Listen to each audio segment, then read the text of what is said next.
तो हमारी मम्मी ने झाड़ू पोछा करके यहाँ पर दम आलू बनाए। ये देखो ये दम आलू है। अभी तक मैंने नहाया नहीं, मैंने दूध पिया। फिर हम खाना खाएंगे, फिर पढ़ाई करेंगे। कान में बहुत ज़्यादा बीमार हो गया, उस कान में बहुत दर्द हो रही है, कान में पेन हो गया है। तो आपको नहाने के बाद मिलता हूँ। टाटा। तो गाइस वेलकम माइंड ब्लॉग। तो गाइस आई होप आप भी अच्छे और मैं भी अच्छा हूँ। आज हम कहीं जा रहे हैं और मैंने थोड़ी सी पढ़ाई करी थी। फिर पापा ने प्लान बना लिया। फिर छोटे आप लास्ट बने रहे, आपको मैं दिखाता हूँ कहाँ जा रहे हैं। आपके लिए बहुत ही अच्छा सरप्राइज है गाइस, तो आपको पहुँच के बताता हूँ। टाटा। तो गाइस मेरा छोटा भाई तैयार हो चुका, मैं भी तैयार हो चुका। हम बाहर आ चुके, ड्राइवर का आने वाले, तो आपको गाड़ी का अंदर का व्यू दिखा दूंगा। तो ये देखो मेरा छोटा भाई बाइक चला रहा है। तो ये देखो मेरा घर ऐसा दिखता है। 3 फ्लोर का 1 2 3। यहाँ पर धूप आने, पहले बादल आ रहे थे, धूप आने लगी। तो गाइस अभी ड्राइवर अंकल आने वाले हैं। यहाँ से गेट से चेक करो आ रहे हैं नहीं। अगर आ जाएंगे तो आपको गाड़ी का पूरा अंदर का व्यू। तो गाइस हम रोड में आ चुके हैं। यहाँ पर पूरी रोड है, यहाँ पर दुकानें हैं। तो गाड़ी आएगी तो मैं आपको गाड़ी का टिकट कराऊंगा। तो आप तो भूलिए, मैं आपको स्कूल का टूर करा ही नहीं। तो शाम को स्कूल का टूर करवाऊंगा। सामने पूरा मंदिर है।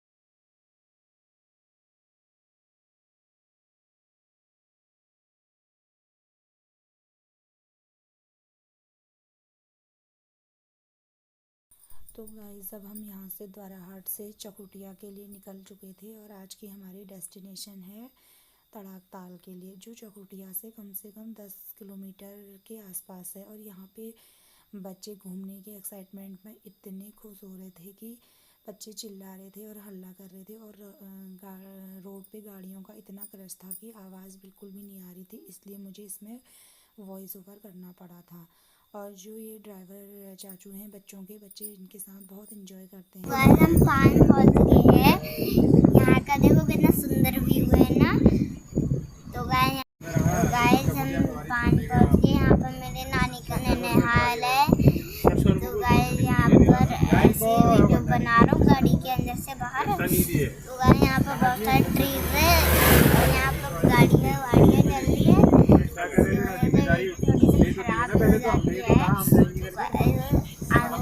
तो अभी आपको लव्यांश ने बताया कि ये उसकी नानी का नैनीहाल है। तो गाइस ये मेरी मम्मी का नैनीहाल वाली एरिया है। यहाँ पे पान, बैरती, उलनगाड़, ये वो वाली एरिया है। तो यहाँ पे बच्चों को मैंने बताया था कि यहाँ पे उनकी नानी का नैनीहाल है। तो बच्चे जिद भी कर रहे थे कि मम्मी हमें घर देखना है। मैंने कहा कि वो ऊपर है, अब वहाँ कोई रहते भी नहीं है।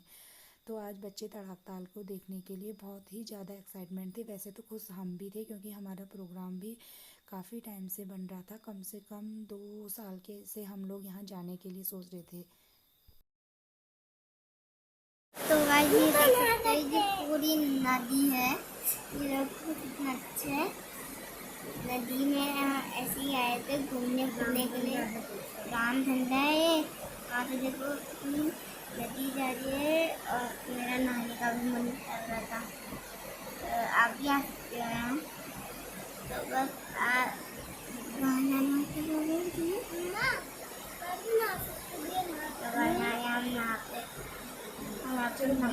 नहा नहीं सकते कपड़े की जगह नहीं है। पानी जाएगा, देखो देखो पानी जाएगा। और आपको पानी दिख रहा होगा यहाँ से, ये देखो। ये भिकिया सैन भी हुई ना ये नदी।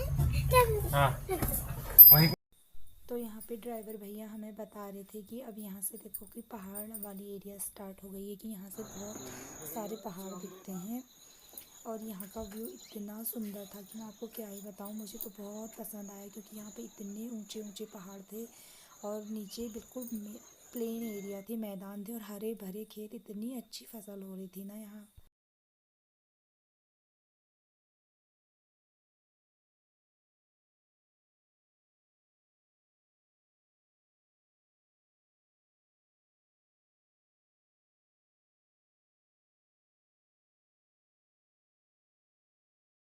हमें तो खैर यहाँ का व्यू बहुत अच्छा लग रहा था, लेकिन यहाँ के गांव वालों की ना, लोगों की मेहनत भी बहुत ज़्यादा वाली अच्छी थी। यहाँ बहुत मेहनत कर रखी थी लोगों ने, तभी तो इतनी अच्छी फसल हो रही थी। ये एरिया में ना बहुत अच्छी फसल है। यहाँ पे रास्ते में फिर बहुत सारे बंदर भी मिले, बंदर भी थे, लंगूर भी थे। अभी तो यहाँ पे बहुत सारे बंदर थे यहाँ पे, क्योंकि पेड़ भी ना बहुत ज़्यादा हैं और फिर फसल भी है होती है। यहाँ धान की फसल हो रही थी और दालें भी हो रही थी यहाँ, तो बंदरों का आतंक तो यहाँ होना ही होना था। गांव में लोग भले ही कितनी मेहनत कर लें, लेकिन बंदरों की वजह से तो उनकी सारी मेहनत बर्बाद चली जाती है। और ये खेतों के किनारे से रोड थी ना, तो इस वजह से भी और भी ज़्यादा बहुत अच्छा लग रहा था गाइस। यहाँ पर देखने में बहुत बहुत सुंदर लग रहा था। ऊपर से जो पहाड़ थे उनमें, मतलब कि बहुत ऊंचे पहाड़ थे इनमें। अभी ये फ़ोन में वीडियो में इतना क्लियर नहीं हो पाया है, लेकिन क्योंकि रोड ना यहाँ की बहुत गंदी रोड थी और इस रोड में इतनी आवाज़ आ रही थी यहाँ पे, मतलब गाड़ी चलाना भी बहुत मुश्किल हो रहा था, क्योंकि ये रोड बहुत कच्ची रोड है और शायद इसमें आजकल कुछ काम भी चला है, तो इस वजह से बहुत हो रहा था। और यहाँ पे कोहरा लगा था, हमें रास्ते में बहुत बारिश भी हो रही थी और यहाँ पे कोहरा लगा था आगे से। ये ताल के आसपास में ये बंदर ही देख रहे हैं आप, बच्चे इतना खुश हो रहे थे इन बंदरों को देख के भी कि चाचू को भी परेशान कर रहे थे कि अभी चाचू कितनी दूरी पे है, कितनी दूरी पे हमने यहाँ से निकलना है करके।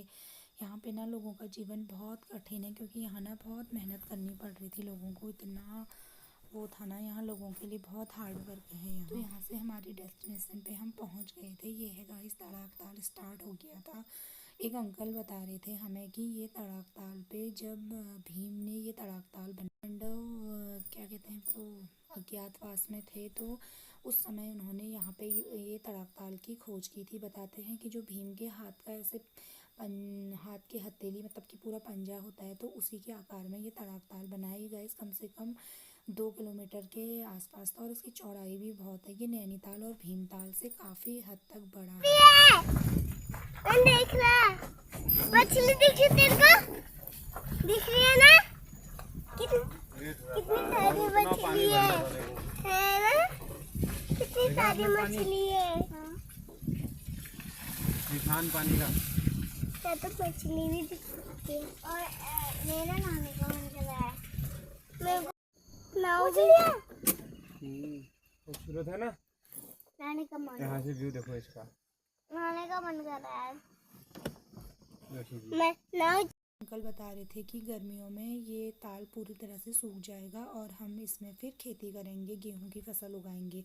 अभी ये बिल्कुल पानी से भरा हुआ है और इसके दाएं बाएं लोगों के पूरे घर हैं, गांव बसे हुए हैं इसके पूरे लेफ्ट एंड राइट दोनों साइड पे। मैं देख रही होंगी जब बारिश बहुत ज़्यादा थी तो ये साइड पे तक पानी भरा हुआ था, और आजकल थोड़ा सा बारिश कम हो गई थी तो इस वजह से ये पानी सूखने लग गया था। वो एक अंकल बता रहे थे कि ये गर्मियों में पूरी तरीके से सूख जाएगा। गर्मियाँ क्या, 15-20 दिन में ही सूख जाएगा। फिर इस ताल पे ट्रैक्टर चला के खेती करेंगे। देख सकते हो, ये पूरा तालाब, वहाँ देख सकते हो थोड़ा वहाँ इंजॉय कर रहे हैं।